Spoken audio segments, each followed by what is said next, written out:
आकाशवाणी छत्रपती संभाजीनगर केंद्र. ध्वनिचित्र.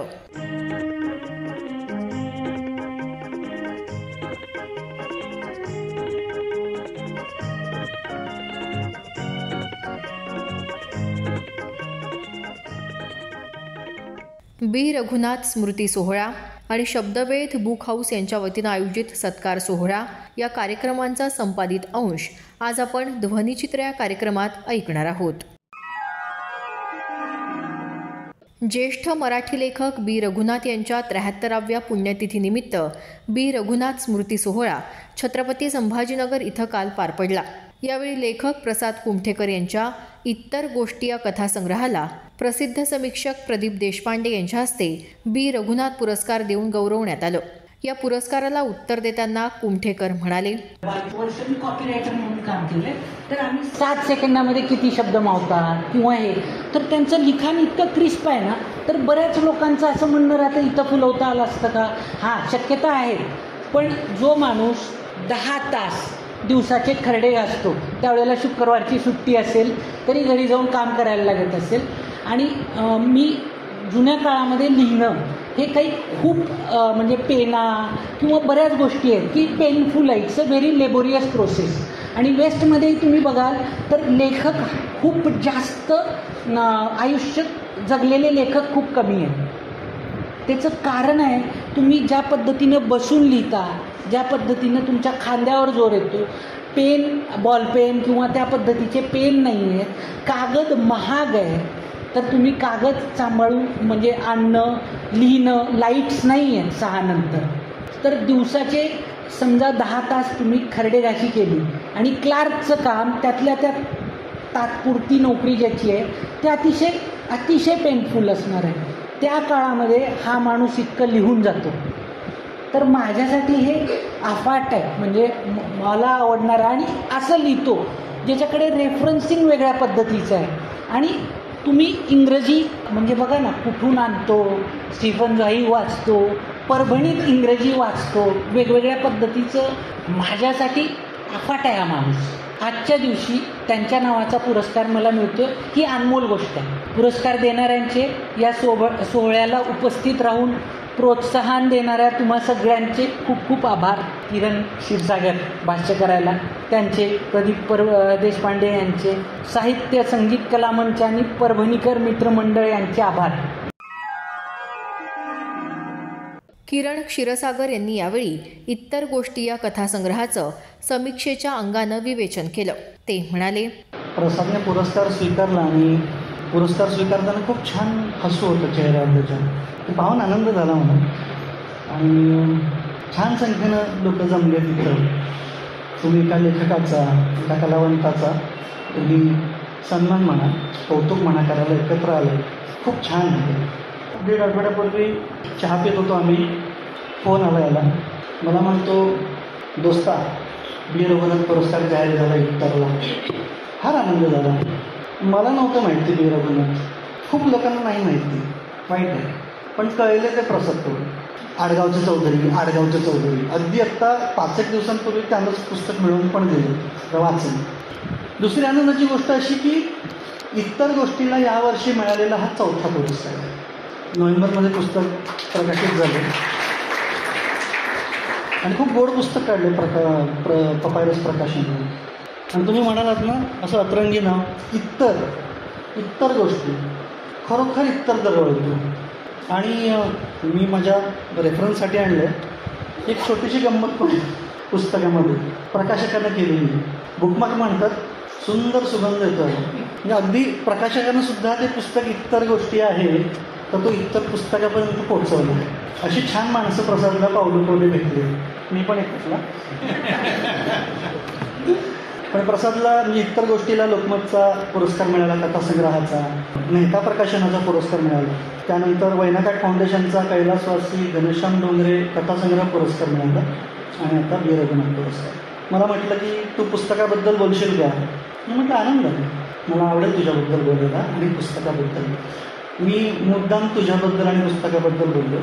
माझी अशी इच्छा की पुस्तक मांडताना मला त्या पुस्तकातल्या कथा आणि त्यांचा दरवळ खरोखर कुठून येतो हे सुद्धा संक्षिप्त स्वरूपात पण तुम्हाला सांगायचं वाटतं.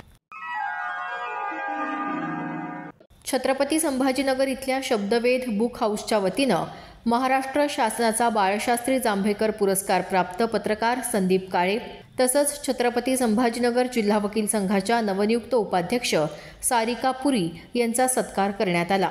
यावेळी पत्रकार संदीप काळे यांनी आपलं मनोगत या शब्दात व्यक्त केलं. खरं तर सत्कार, पुरस्कार या सगळ्या विषयाच्या पलीकडे आता मन इतकं दूर गेलंय की या सगळ्या गोष्टीमध्ये रमत नाही आणि असं वाटतं की कशाला ठेवलाय सत्कार. आमचं एकच तत्वमूल्य आहे की आम्ही स्टेजवर कधी जात नाही, सत्कार कधी घेत नाही. कुठं बॅनर लागलेत, कुठं पोस्टर लागले असं कधी होत नाही. म्हणजे थेट कृतीशील कार्यक्रम करायला आम्हाला फार आवडतं आणि इथं थोडंसं अवघड झाल्यासारखं वाटलं, पण आनंद या गोष्टीचा वाटला की आता मामाच्या गावाकडं जेव्हा हा फोटो जाईल आणि प्रमोद शिंदे सरांच्या हस्ते सत्कार झाला असं जेव्हा कळेल तेव्हा लोक म्हणतील यार तू जे आतापर्यंत मिळवलं ना ते आम्हाला कोणालाच मिळवत आलं नाही. त्याच्यामध्ये आनंद वेगळा काय ते मला माहीत आहे. म्हणजे प्रमोद सर माझे मामा आणि घरातले फॅमिली मेंबर आहेत, समोर मामी आहेत, त्यांचं एक फॅमिली नातं आहे ते वेगळं आहे. पण बाबा भांड सरांचं जे नातं आहे ते एक लेखक आणि एक उत्तम मार्गदर्शक म्हणून असं नातं आहे. म्हणजे मला आठवते की माझा दर रविवारचा लेख वाचल्यानंतर बाबा भांड मला दर रविवारी असा कुठला रविवार गेला नाही की ते अर्धा तास बोलले नसते. म्हणजे पुरुषोत्तम खेडेकर आणि बाबा भांड ही दोन माणसं अशी होती की ते म्हणायचे की काय लिहिलंय हे, म्हणजे याच्यावर पिक्चर होऊ शकतो. बोराडे सर याच्यावर मोठं लिहिलं पाहिजे, याच्यावर पिक्चर होऊ शकतो. इतकी भरभरून प्रेम, जेवढी ही मोठी माणसं आहेत, आज बाबा भांड सर असतील, पम्मू सर असतील, आमच्या सगळ्यांचं पालकत्व ज्यांनी स्वीकारलेलं आहे ते सन्माननीय बाबा असतील, पुरी सर, लुलेकर सर. मी जेव्हा विद्यापीठामध्ये होतो तेव्हा विद्यार्थी कल्याणला होते आणि अत्यंत शिस्तीचे, प्रचंड कडक आणि प्रचंड अभ्यासू व्यक्तिमत्व. आम्ही जिथं लुलेकर सरांचं भाषण असायचं तिथं आम्ही आवर्जून जायचो आणि ते भाषण ऐकायचो. जिल्हा वकील संघाच्या नवनियुक्त उपाध्यक्षा सारिका पुरी सत्कार प्रसंगी म्हणाल्या. आमच्या कार्यक्रमाचे अध्यक्ष श्री बाबा भांड सर, प्रमुख पाहुणे श्री प्रमोद शिंदे सर आणि श्री डॉक्टर प्रल्हाद लुलेकर सर यांच्या हस्ते जो सत्कार करण्यात आला त्यामध्ये जे माननीय आदरणीय संजय आवटे सर यांच्या सोबतच आपण सगळे आणि माझे आई वडील यामध्ये सहभागी आहेत. माझ्या घरची मंडळी आहेत. माझे फक्त गुरुजन आज इथे नाही आहेत एवढी एक खंत आहे. पण आपल्या समक्ष हा जो काही सत्कार सोहळा झाला आणि मला जे काही इतकं मी पात्र आहे या सत्कारासाठी, हे जे काही आज इथे आपण मला बोलवून साध्य केलं याची मी खूप ऋणी राहील. आणि या निवडणुकीमध्ये जे काही महत्वाचं मला सगळ्यांचा सपोर्ट मिळाला तो माझ्या घरातली जी मंडळी आहेत त्यांचा आणि सुराणा काका आहेत समोर, ज्यांनी खूप प्रयत्न केले या निवडणुकीमध्ये मी निवडून कशी येईल आणि महत्वाचं म्हणजे लीडनी कशी जास्त येईल याचं त्यांनी खूप मेहनत केलेली आहे. आणि त्यासोबतच जे महत्वाचं आहे की जे माझे गुरु आहेत advocate J V Deshpande sir, Prafullachand Kapadia sir, Nishikant Kulkarni sir आणि व्ही डी साळुंके सर, या चौघांनी पण माझ्यासाठी खूप आता परिश्रम केलेले आहेत या निवडणुकीमध्ये निवडून येण्यास. कारण फॉर्म भरेपर्यंत मला असं माहिती होतं की अनकंटेस्ट होणार आहे, त्यामुळे मी काही प्रचार वगैरे करायच्या भानगडीत पडली नव्हती. आणि ज्या वेळेला मी फॉर्म भरला त्यावेळेला मला सांगितलं गेलं एक 10 मिनिटानंतर की मॅडम एक कंटेस्ट होणार आहे आणि स्ट्रॉंग आहेत म्हणजे समोरच्या, पण तर आपल्याला प्रचार करावा लागेल. आणि मला मोजून 3 दिवस मिळाले प्रचार करण्यासाठी. तर त्या 3 दिवसात प्रचार करताना माझ्या ऑफिसचे सहकारी आहेत. कैलास बगनावत सर जे माझे सहकारी आहेत, डेप्युटी चीफ डिफेन्स काउन्सिल आहेत, आम्ही दोघं सेम पोस्टवर आहोत. आणि श्री आहेर सर आहेत जे आमचे चीफ आहेत, ते कन्हैया शर्मा सर, गिरी, बाळासाहेब मगर या लोकांनी पण 3 दिवसामध्ये कंटिन्युअस अशा टीम बनवून प्रचार केला. आणि हे प्रचार कसं करायचं हे मला माझ्या वडिलांनी सांगितलं, ते अशा टीम कर आणि मग करा. 3 दिवसात तुम्ही सगळीकडे पोहोचू शकणार नाही. त्यामुळे जे आहे ते वडिलांचे खूप मार्गदर्शन मला मिळालं आणि मी खूप ऋणी आहे वैद्यनाथ अण्णांची. आणि या सत्कारासाठी संदीप अण्णांनी पण मला काही मार्गदर्शन केलं, त्यांची पण मी ऋणी आहे आणि या ऋणात मी राहू इच्छिते. महाराष्ट्र राज्य साहित्य आणि संस्कृती मंडळाचे माजी अध्यक्ष बाबा भांड यांनी यावेळी आपलं मनोगत या शब्दात व्यक्त केलं. संदीपरावांनी जे स्वप्न पाहिलं, सारिकाताईने जे स्वप्न पाहिलं, तर स्वप्नाचा पाठलाग करणं स्वप्नाच्या पंखामध्ये शक्ती भरवणं आणि आपल्या मार्गापर्यंत पोहोचणं हे काम या दोघाही तरुणांनी केलं. त्यांचा आज आपण सत्कार केला. आणि अध्यक्षाने कमी बोललं पाहिजे हे सगळे सांगतात, त्यामुळे हा अध्यक्ष ते काही मोडणार नाही. आणि अगोदरच्या वक्त्यांनी इतकं बोलून गेलं असतं की बोलायला काही राहिलेलं नसतं, पण बोलून गेलेल्या वक्त्यांच्याच काही गोष्टींचा उल्लेख गरजेचा आहे. प्रत्येकाचा मोक्ष वेगळा असतो. अनेक वेडे हे असतात, जसं आपण त्या दोघांचाही उल्लेख केला तसाच एक वेडा, ज्या वेड्याने सर्वसामान्याचा सेवा हा त्याच्या आयुष्याचा मोक्ष समजला. आणि आपण जे सगळं सांगत होता ना, हे सगळं ज्या माणसाने केलं ते आपल्या एका महाराष्ट्राच्या शेतकऱ्याच्या पोराने, परंतु महाराष्ट्राने त्याकडे दुर्लक्ष केलं. त्यांनी अनेक ठिकाणी म्हटलं की जनसेवेतच माझा मोक्ष आहे आणि जनसेवेचं मार्ग हे शेवटी शिक्षण आहे आणि शिक्षणाचा सोर्स ग्रंथ आहे.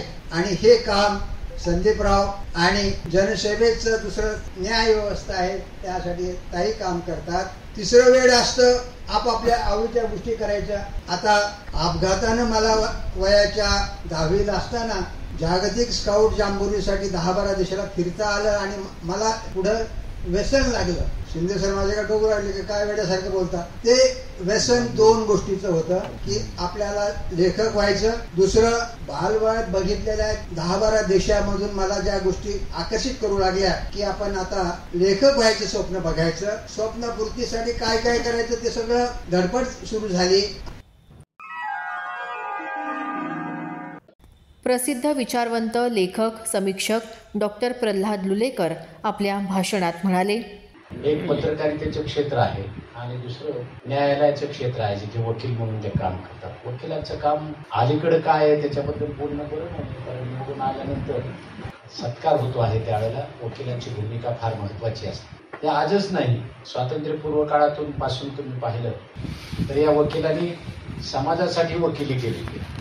बाबासाहेब आंबेडकरांनी सगळी वकिली ही समाजासाठीच केली. न्यायालयात लढले नाहीत असं नाही, अनेक खटले लढवले, पण ते समाजासाठीचे खटले, एक भूमिका घेऊन लढवले. गांधी वकील होते, त्यांनी तर समाजाची वकिली केली, देशाची केली, ब्रिटिशांना इथून जावं लागलं. नेहरूंनी वकिली केली. पटेलांना इंग्रजी येत नव्हतं म्हणून ते पंतप्रधान होऊ शकले नाही. कळतच नाही लोकांना, बिनलोक सारखं आपलं काहीतरी चालू असतं. ते पटेल बॅरिस्टर होते हेच त्यांना माहित नाही. या सगळ्या वकिलांनी त्या काळातल्या स्वातंत्र्यासाठी लढा दिला. आजचे वकील सामाजिक प्रश्नासाठी लढा देणारे खूप चांगले वकील आहेत, आपल्याला ते माहीत असावेत. सुप्रीम कोर्टामध्ये काय निर्णय येतात वगैरे सोडून द्या, किंवा उच्च न्यायालयाचे निर्णय मोठे मजेशीर असतात, कधी कधी ते आपल्याला धक्का देणारे असतात. त्यामुळे तिथे न्याय मिळतो असा नाही, निवाडा होतो, एवढंच आपण गृहीत करा. वकील संघाच्या निवडणुकीमध्ये महिलांनी निवडणूक लढवावी आणि फार मताने जिंकावी हे सारिका पुरी यांनी केलेले, त्यांचं अभिनंदन केलं पाहिजे. मुळामध्ये मला असं वाटतं नेहमी जेव्हा कोर्टात गेलो तेव्हा, विद्यापीठात असताना कोर्टात बरेच वेळा जावं लागायचं, म्हणजे अधिकारी होतो. एकदा ते एका वकिलानं विद्यापीठाची बाजू मांडताना ज्यांच्यावरती केस केलेली होती विद्यापीठानं त्याचीच बाजू मांडल्यासारखं केलं आणि जजने विचारले काय चाललं. मी मध्येच विचारलं, मला माहित नव्हतं की हायकोर्टात आपल्याला बोलता येतं का नाही. मी म्हणालो येऊ का, त्यामुळे तुम्ही कोण आहेत. मी त्यांना सांगितलं की मी विद्यापीठामध्ये अधिकारी आहे क्लास 1. त्यामुळे बोला, आणि मी बोललो आणि कोर्टानं माझ्या म्हणण्यावर निकाल फिरवला. आमच्या वकिलाचं काय झालं माहिती नाही. त्याची फीस मात्र आम्ही क्लर्कच्या मार्फत तिथं पोहोचते केली. ते पुढे हायकोर्ट जज झाले. काय बोलावं, चांगल्याचे जे चक्राचे आहे ते होतो.